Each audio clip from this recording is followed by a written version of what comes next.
My name is Aubrey Vance. In the quiet, affluent suburbs of Virginia, silence isn't just golden, it's expensive. For 8 years, I lived in a house that felt more like a museum of my husband's success. Mark was a man of precision. A high-stakes litigator who moved through life like he was presenting a closing argument to a jury that was already on his side.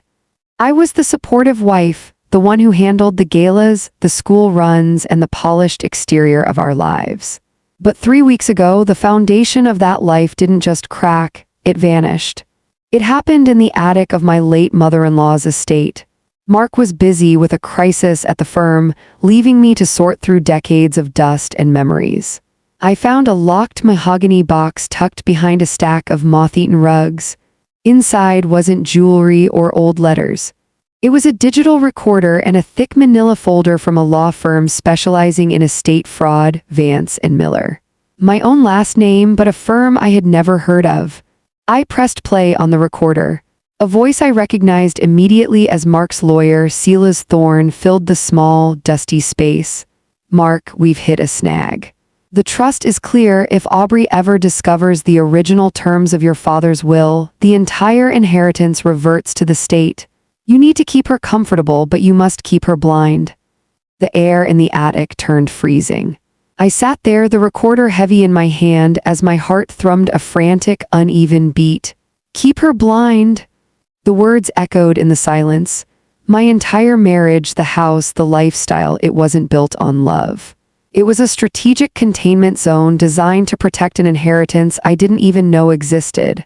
I didn't call Mark. I didn't scream. I did what a woman who has been lied to for a decade does. I became a ghost in my own home. I spent the next 48 hours observing him. I watched the way he adjusted his cufflinks in the morning, the practiced ease of his smile when he kissed my cheek. He looked so sincere.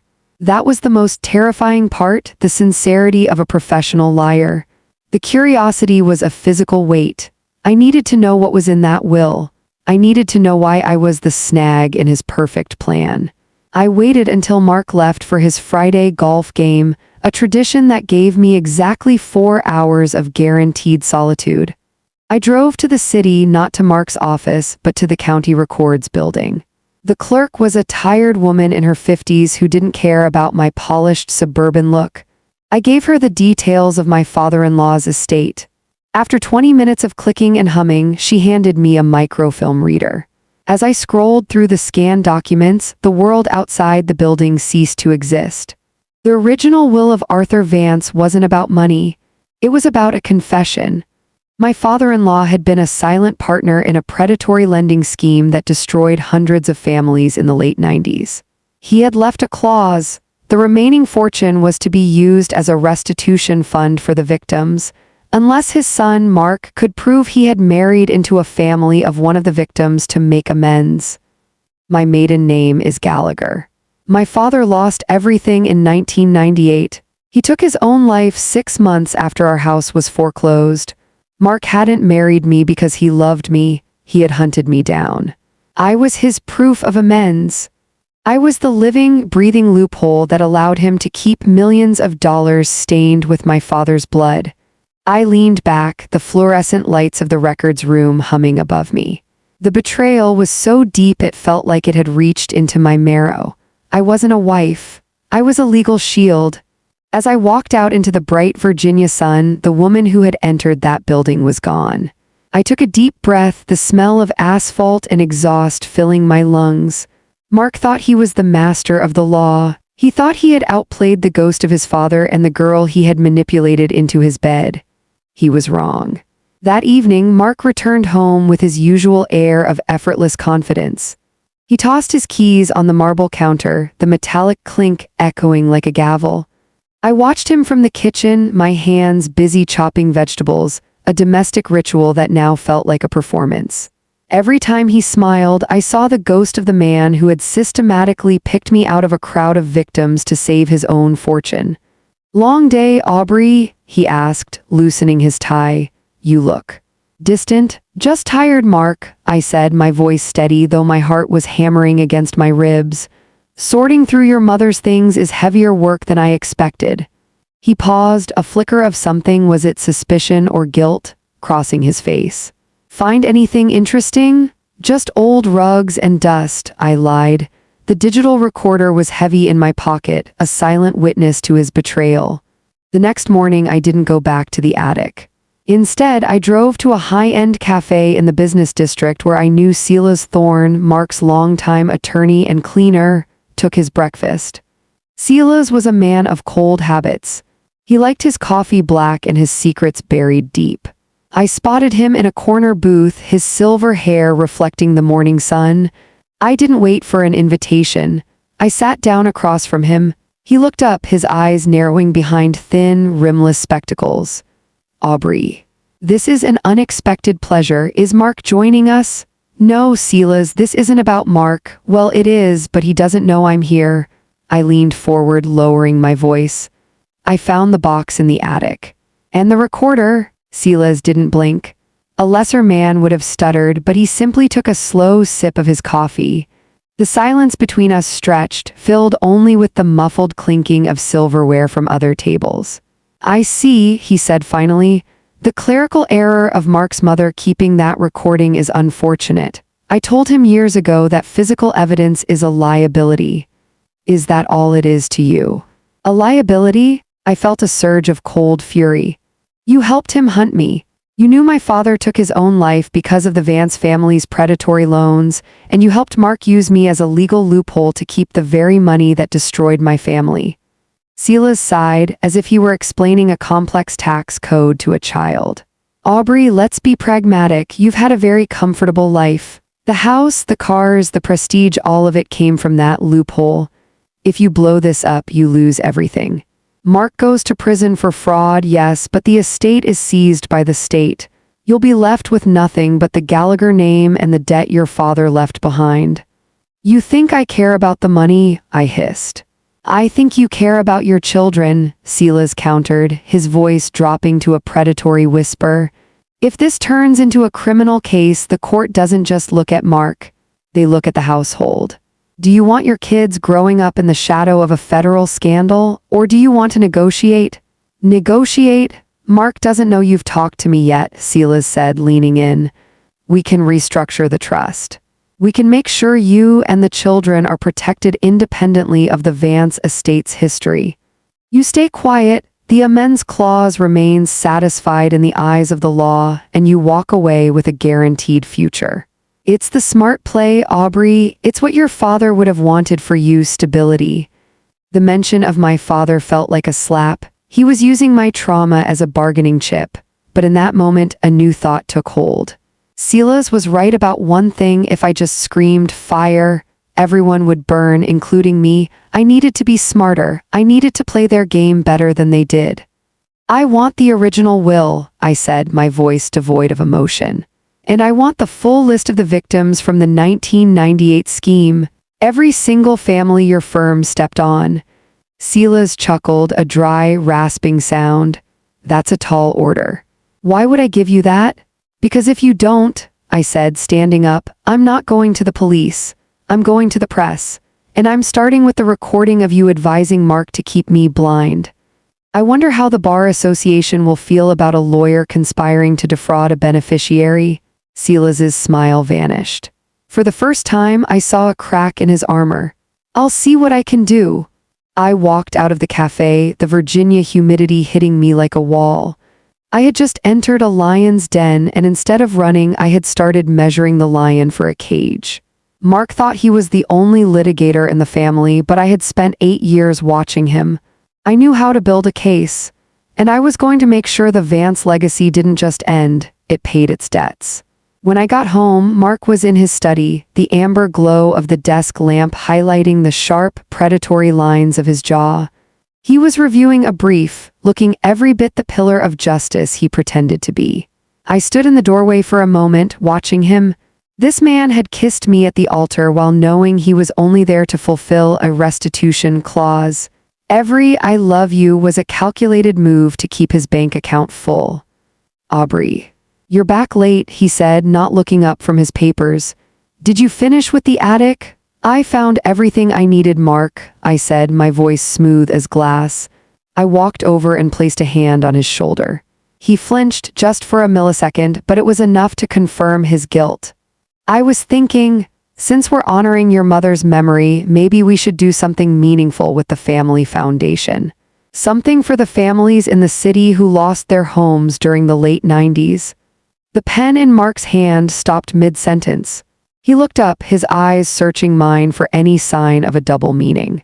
I kept my face an expressionless mask of suburban innocence. That's a very specific request, Aubrey, he said, his voice dropping an octave. Why that era? I don't know, I shrugged, walking toward the window. I've just been thinking about my father a lot lately, about how quickly everything can be taken away. Don't you think it's our responsibility to use our wealth to balance the scales? Mark stood up and walked toward me, his movements fluid and dangerous. He wrapped his arms around my waist from behind, his breath hot against my ear. You're too soft-hearted, Maddie, that's what I love about you, but we have to be practical. That money is for our children's future. We can't go chasing ghosts from 30 years ago. I felt a wave of nausea, but I leaned into him. I needed him to believe I was still the blind wife Silas had promised him. You're right, as always. I'm just being emotional. While he slept that night, I went to work. I had managed to swipe Silas's encrypted flash drive from the cafe table during our negotiation, a move I'd practiced in my head a dozen times. I plugged it into my laptop, my hands shaking. The files were a nightmare. Silas hadn't just kept a list of victims, he had kept a risk assessment profile on each one. My father's name was highlighted in red. Next to it was a note in Mark's handwriting. Target identified, high emotional vulnerability, perfect candidate for the clause. I wasn't just a loophole, I was a target. He had scouted me like a hunter scouts prey. He had attended the same charity events I did, accidentally met me at a bookstore, and spent months weaving a web of false commonalities. The drive also contained the Vance restitution fund details. It was currently sitting at $42 million. $42 million that belonged to the families his father had ruined, families like mine. But under the current structure, if the marriage ended or if I died, the money stayed with Mark. If the truth came out without a legal intervention, the state would seize it all and the victims would get nothing. I realized then that Silas's offer to negotiate was a trap. He wanted to tie me into a new agreement that would make me an accomplice to the fraud. If I signed anything, I'd be just as guilty as them. I spent the rest of the night copying every document. I didn't just want a divorce. I wanted an execution of the Vance name, the firm, and the lie. I looked at the list of victims. There were over 300 names. Most of them were still living in the same zip codes, struggling while Mark bought vintage Porsches and $10,000 suits. I sent an encrypted message to the one person Silas and Mark would never suspect me of contacting, the retired judge who had overseen the original Vance estate. He was a man known for his rigid, almost fanatical devotion to the letter of the law. Judge Higgins, I wrote, I have evidence that the Vance amends clause was satisfied through fraud and coercion. I don't want the money. I want the restitution fund triggered, and I want to be the one who signs the checks. As the sun began to peek over the Virginia horizon, I looked at Mark, still sleeping peacefully in our king-sized bed. He thought he was the master of the long game. He had no idea that the snag in his plan had just become the architect of his ruin. The next few days were a blur of calculated normalcy. I played the role of the devoted wife with a precision that would have made Mark proud. I attended the firm's charity dinner, standing by his side in a silk gown that cost more than my father's first house. I smiled for the cameras, leaned into Mark's touch, and laughed at his partner's dry jokes. But inside, I was a cold machine, counting down the hours. While Mark was basking in the adulation of his peers, I was secretly meeting with Judge Higgins. We met in the back of a quiet parish hall, far from the prying eyes of the legal elite. The judge, a man who looked like he was carved out of ancient oak, pored over the documents I had taken from Silas's drive. This is more than just a breach of trust, Aubrey, Higgins whispered, his voice thick with indignation. This is a systemic subversion of a court order. They didn't just lie to you, they lied to the state of Virginia. They used the court as a tool for their own greed. Can you trigger the restitution? I asked, my voice steady. Can we ensure the money goes to the families without Mark being able to touch it or hide it? Higgins looked at me, his eyes sharp. Under the amends clause, if the marriage is proven to be a product of fraud, the inheritance doesn't just go to the state. It triggers an immediate liquidation of the trust for the benefit of the victims. But you have to understand, once I sign this order, your life as you know it ends. The house, the accounts, the Vance name, it all goes into the pot for the victims. Good, I said. It was never mine to begin with, it was theirs. I spent the following afternoon tracking down the first name on the list, Mrs. Gable. She lived in a cramped apartment on the outskirts of the city.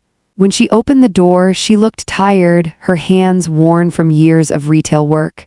I didn't tell her who I was. I just told her I was representing a restorative justice group. My husband's father.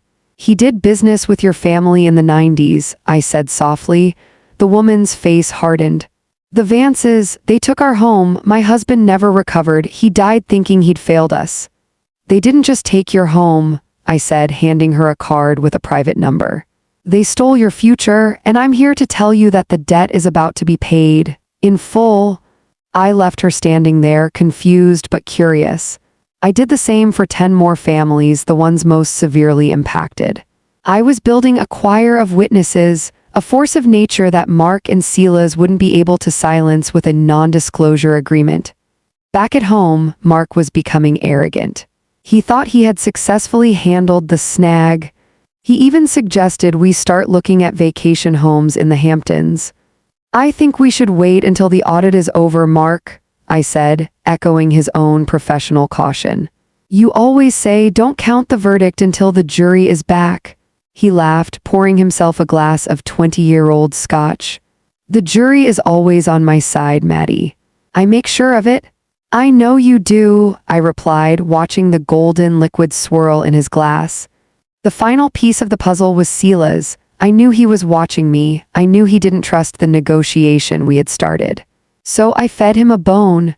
I called him and told him I was ready to sign the new trust agreement, but I wanted it done at the house, with Mark present. A family meeting, Silas said over the phone, his voice dripping with oily satisfaction. A very wise choice, Aubrey. Will bring the paperwork over on Friday night.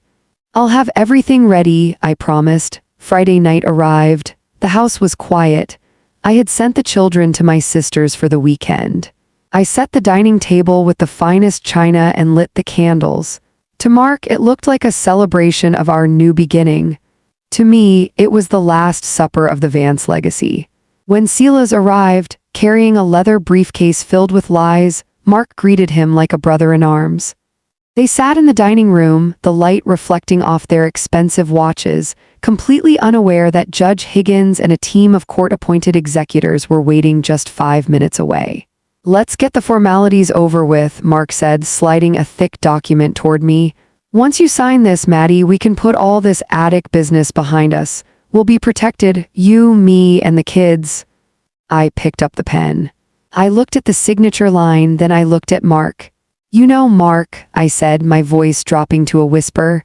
I found the note you wrote, the one where you called me a target with high emotional vulnerability. The air in the room didn't just chill, it froze. Mark's hand froze on his glass.